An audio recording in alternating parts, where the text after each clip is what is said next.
Well, hello. Welcome to Truth Fairy Tidbits in the evening with a glass of wine. I thought this might be a fun way to do a Tidbits episode. So cheers. I am the Truth Fairy. If you have not been here before, highly recommend you go back and start at the beginning of my videos so that any of this will make sense to you.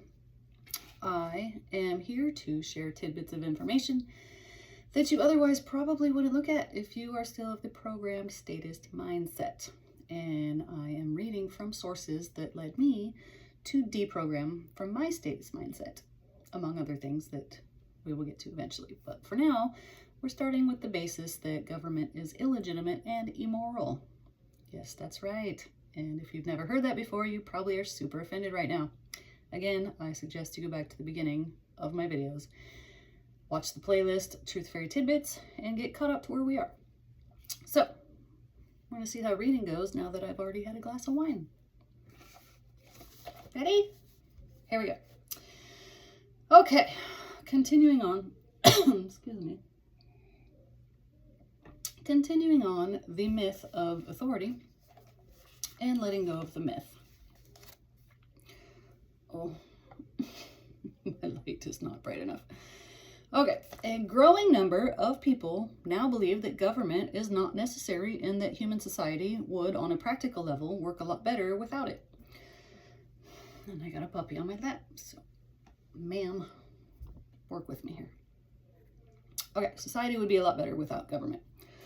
Others argue that regardless of which works better, society without a coercive state is the only moral choice. And that is the only choice that does not support the initiation of violence against innocent people. Oh, grief.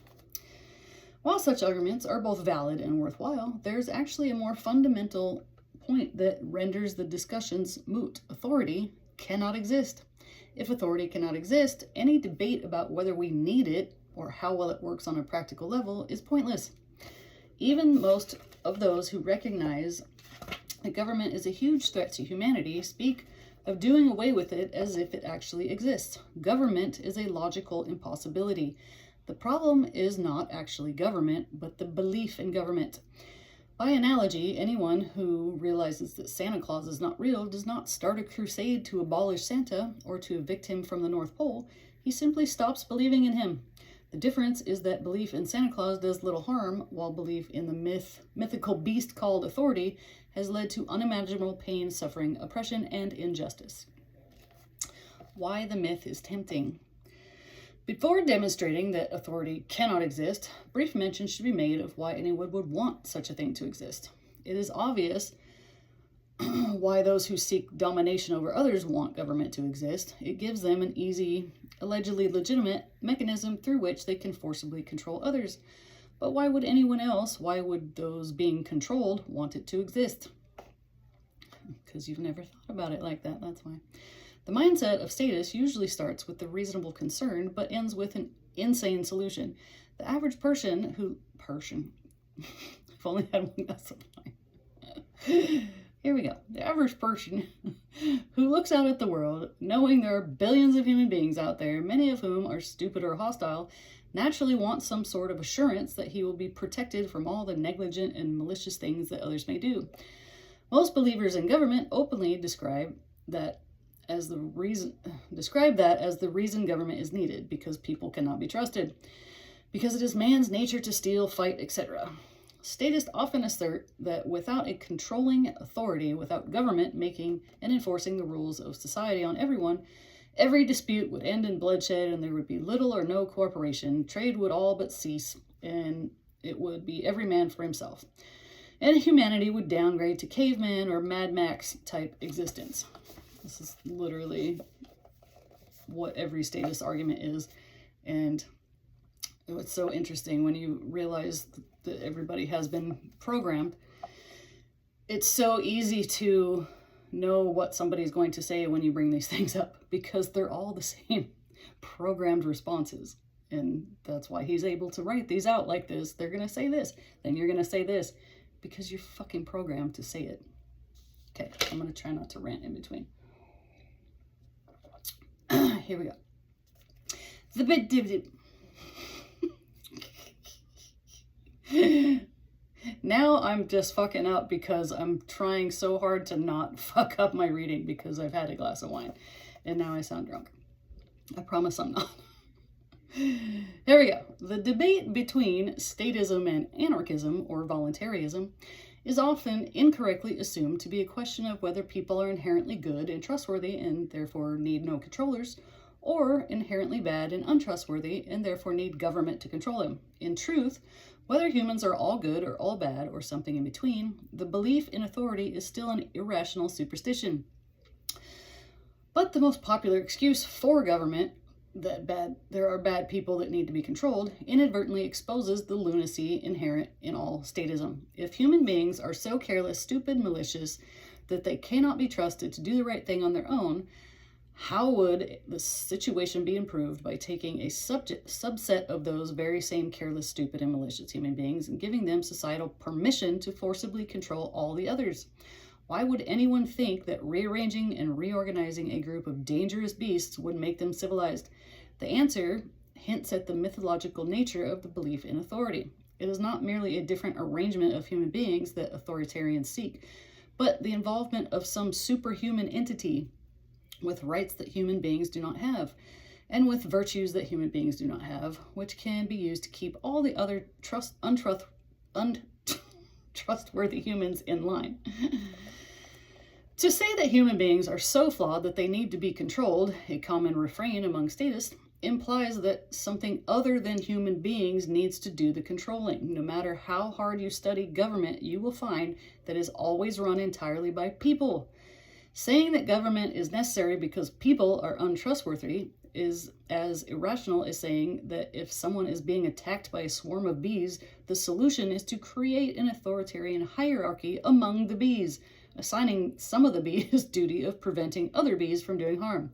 However dangerous the bees may be, the solution is ridiculous. What the believers really want out of government is a huge, unstoppable power that will be used for good, but there's no such magic trick, political or otherwise, capable of guaranteeing that justice will occur, or that the good guys will win, or that innocent will be protected and cared for. The giant, superhuman, magical savior that statists insist is needed to save humanity from itself does not exist. On this planet, at least, human beings are the top.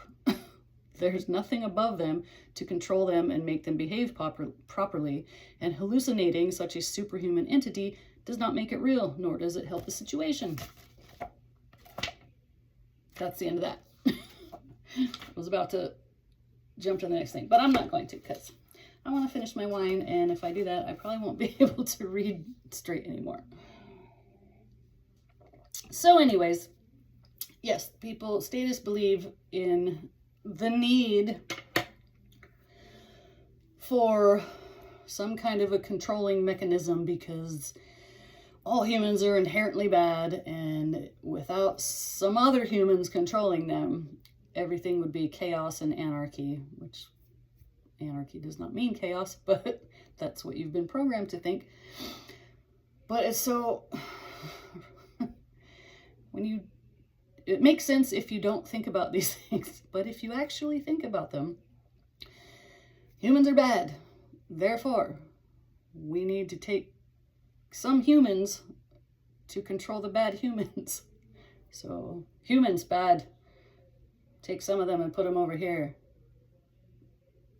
Which makes you think that you're picking the good ones, right?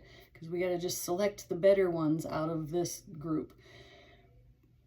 But for 200 years, we've done that, and you have this thing over here made up of people called government that are always the worst of the bunch of humans.